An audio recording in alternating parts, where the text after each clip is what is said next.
25 kadlaw gikan karon, magpilit ta o 12 ka senador. 251 ka congressman, district congressman. So sa inyong distrito, magpilit mo kisa inyong congressman. Pagkuman, magpilit mo gobernador, vice, mayor, bukal, and pinakataas na listahan sa baluta ang party list. Pinakabuklanagan pagka senador sa 76. Pinagpilion, 12. Pinakabuklanagan para party list, 156. Pinagpilion, usara. Okay? Usara.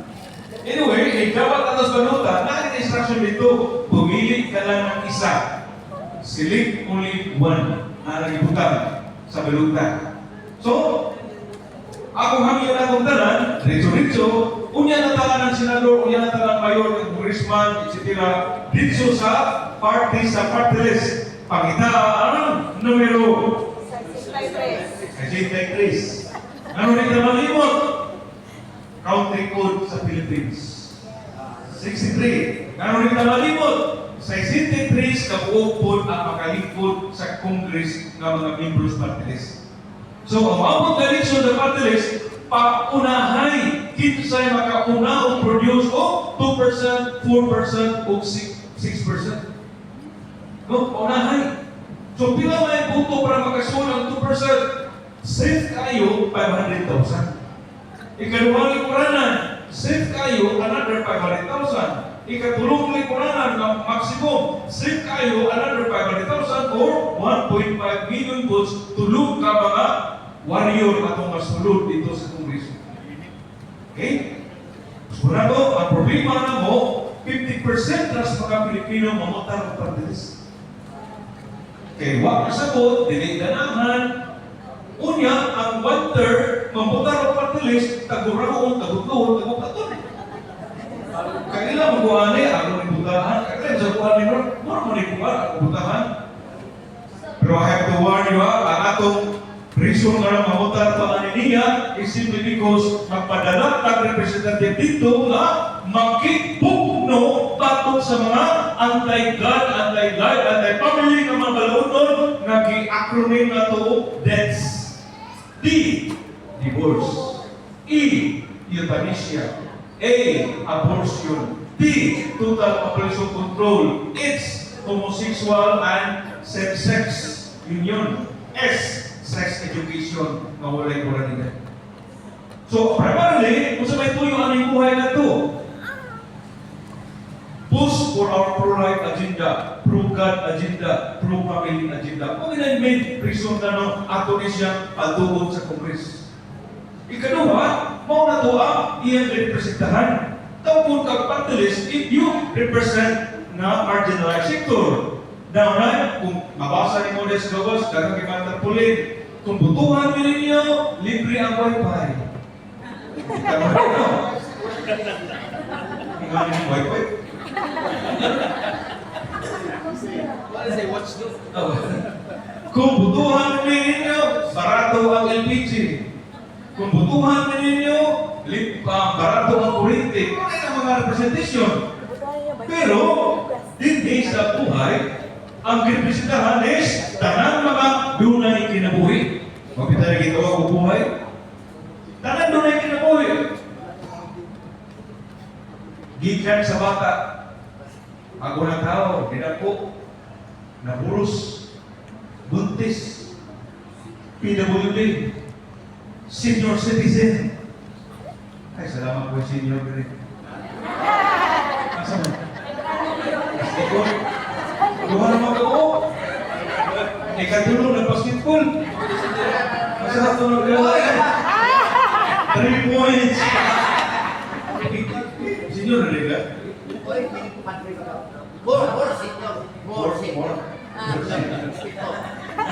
Oh, 63 natin para pa siguro. So no, dili lang ordinary yung senior na masakit itong kubre. Daghan kayo mga pasyente niya dahil kung dito hospital, naman, white maintenance para diabetes, white maintenance para kayo. Sus, kana linuha, mintinan para ibla, mintinan para diabetes, nangasakit, nangamatay, pagkaluoy. To tell you frankly, nag-awas-awas ang kwarta sa gobyerno. Wata kay bawa sa palong. Sumuna, right side, ang trabaho sa buhay, protektahan ang interes sa sinuhan.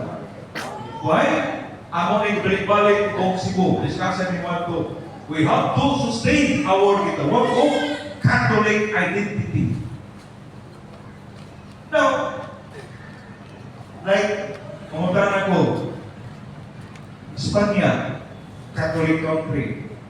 Francia, Catholic country. Ireland, Catholic country. Portugal, Catholic country. Brazil, Catholic country. Argentina, Catholic country. Colombia, Catholic country. Pagkana, nga nung wato ka rin mga nasura, legal man ang abortion. Legal ang divorce. Legal ang gay marriage. Or gay union. Karoon may padayugtong na sila para sa euthanasia o mercy killing. Ano na napasar man eh. Nagkatuliko na sila. Mas katuliko pa na sila. Ipakitaan sa Missing Governing Guadalupe. Ipakitaan pa rin sa Fatima. Ipakitaan pa rin sa Pila. Pa rin sa Lourdes. Ano na na-legalize man?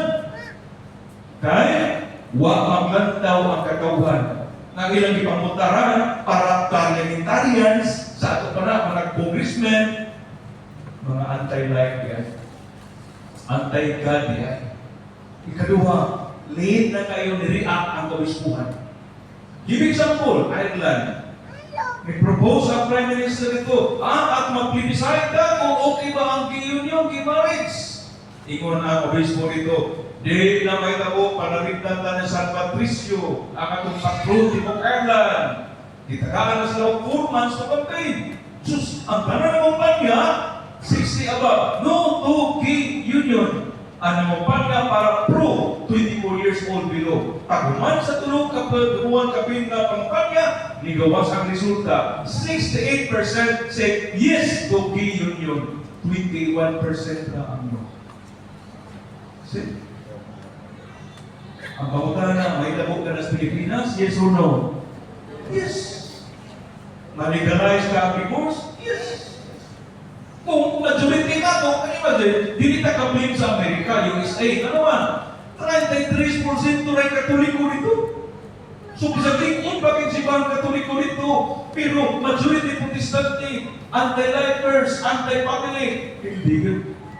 Pero di rin kita, sugod na naman, totally reverse ang naitabo sa Pilipinas. 73%